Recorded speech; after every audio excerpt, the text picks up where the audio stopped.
Hi everyone, I'm Dave. I live in Wales, very near to Chris. Some of you might have met me before, some of you might not. Seems ironic that I'm kind of perhaps going to be the first person posting one of these video feedback summaries, because I think I was the last one to join, so I started a couple of days later. I was in the middle of moving house at the time, and Chris told me about the running the little course, and I didn't really clock it until a couple of days later, and then I thought, oh, hang on a minute, that's exactly what I need to do right now. So yeah, I've just been through a lot of big changes in my life, and separated from, stopped living with my children and my sort of ex-partner, although for ex-partners we're very cooperative. We've been co-parents for a while, a couple of years now really, just living together, co-parenting in the same house, but not a couple anymore. But it was time for us to stop living together, and so that's what's just been happening in my life recently.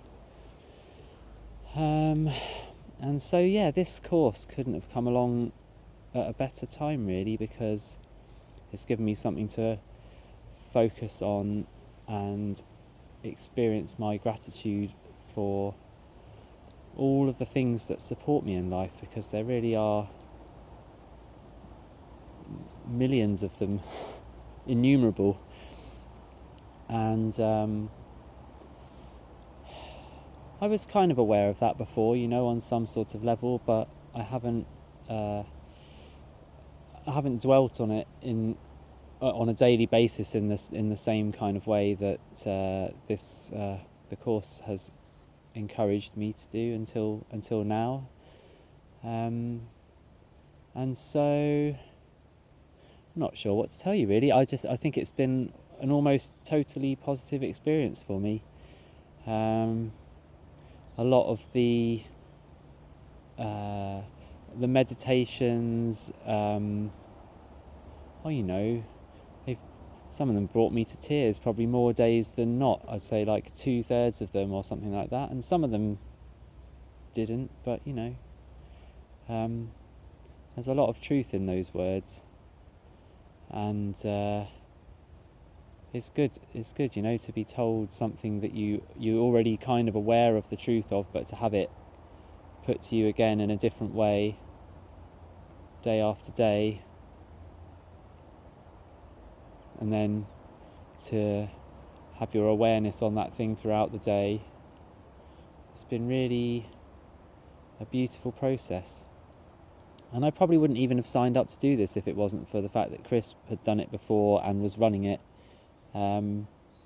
I've done meditation and stuff, but I'd seen this one before, various friends doing it, and not done it yet. But yeah, I just decided to give it a go. And also, hi to Frank and Venus. When I heard you were doing it, that also swung my decision to give it a go right now, even though everything seemed really busy with my move. What else to say? Oh, the exercises.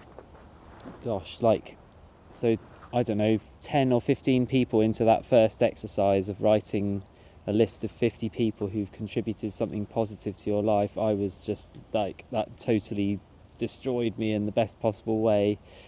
I had to stop for a while because I couldn't carry on for a good 5 or 10 minutes. I just sat there dwelling on it, and in the end my list, I carried on numbering people up to like 100 or so, and then stopped after that and still carried on with another page of people who I didn't put numbers next to anymore. I just was listing them, and I didn't get anywhere near finished the number of people I could have written about who have had an immensely positive and supporting effect on my life. So that exercise jumped out at me straight away, but many of the others I can't quite remember all of them offhand now, but many of the others have been really amazing too. Writing about my mum, and then basically noticing that all the stuff that I find difficult about my mum is stuff that I find difficult about myself, and it seems like it's stuff that I find difficult about my children as well. So that's been very humbling to be kind of confronted with this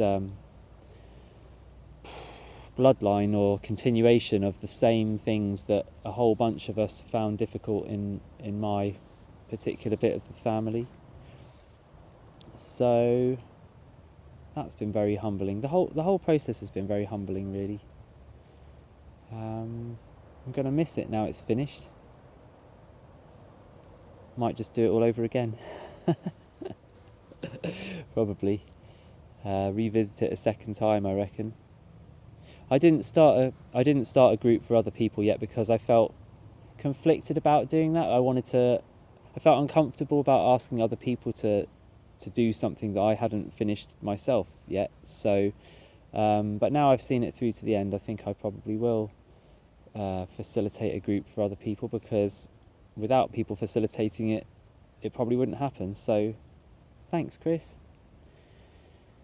And what was there was a question about some things that we'd written in our journal. I didn't quite understand which things it was referring to, really, but maybe it was referring to the act of sending the Persian fable to a person who you know who is often sad, and I couldn't think of one particular person to send it to. So actually what I did was I sent it to 3 different people, and 2 of the people I sent it to are extremely dyslexic, so I recorded it as an audio.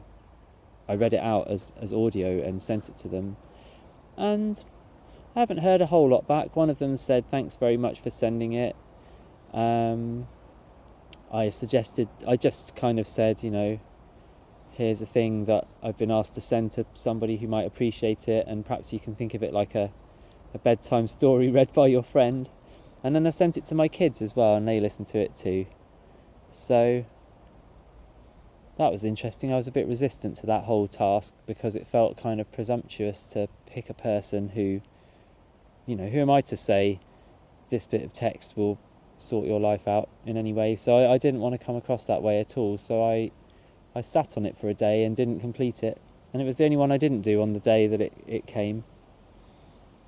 But I'm glad I sat on it, because then I had the idea of doing it as audio, and I felt really happy about that. Just trying to think how to. It asks about what do we do with our lives, and I'll tell you about some projects. So in lockdown, I'm a musician. I've been a musician a long time, and been kind of teaching music a bit the last couple of years, but I think I've reinvented myself as a music teacher, and partly this course has given me a bit more confidence to go for it with that and to ask for what I need to make things happen. So I needed to get a new computer to teach one of my students, because my old laptop I'm teaching music production, my old laptop was a bit too old, and I worked out a way to do it and asked somebody to lend me some money for a little bit till I could afford to pay it back, and they said yes, and so I've now got facilities to teach my student, which is really great. So I'm really feeling that thing of like, when you work out how to ask for what you need in the way that will encourage people to want to contribute to you, then it definitely flows back to you, and then it amplifies your ability to share your stuff with the world. So I love to teach. I'm an Aikido teacher as well, which has a lot to do with non-separation and all that kind of stuff, but not so much to do with abundance. So the whole abundance thing is quite new to me in a way, and this course has it's changed my perception of money again, which is good in a way, because had this kind of idea that money was this dirty thing that I didn't really want to touch or have anything to do with, as little as possible anyway.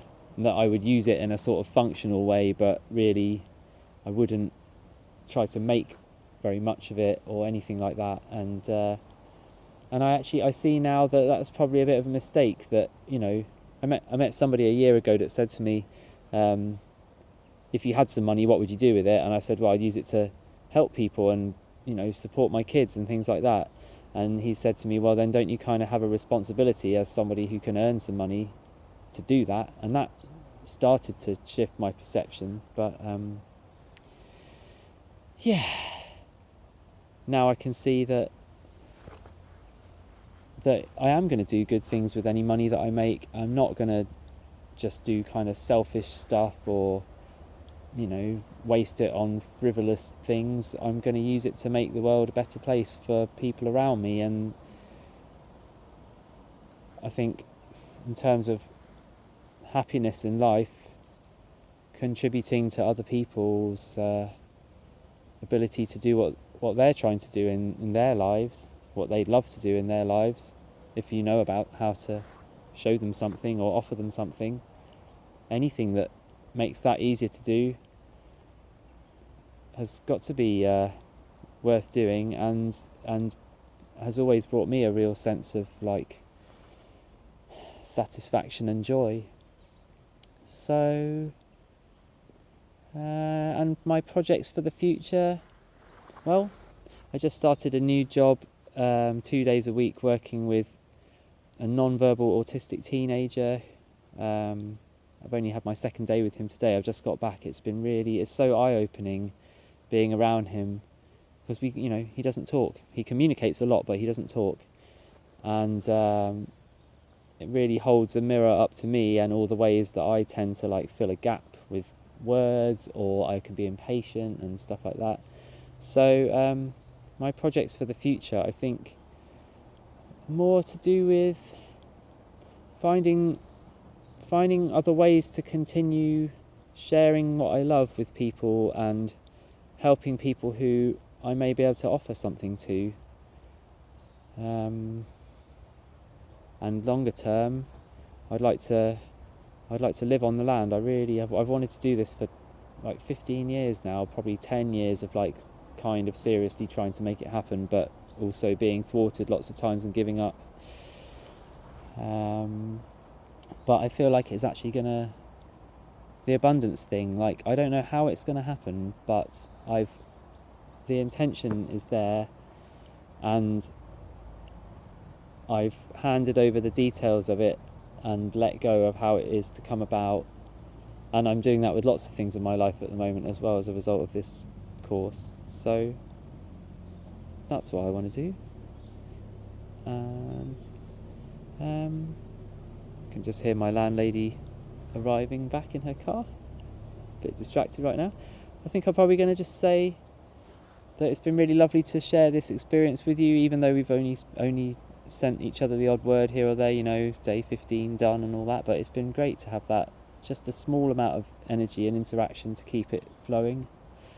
I've really appreciated it. I'm going to miss you, even though I don't even know some of you. I'm looking forward to watching your videos and listening to your talking. So that's it from me. Hope you have a great life, whatever you're doing. Bye.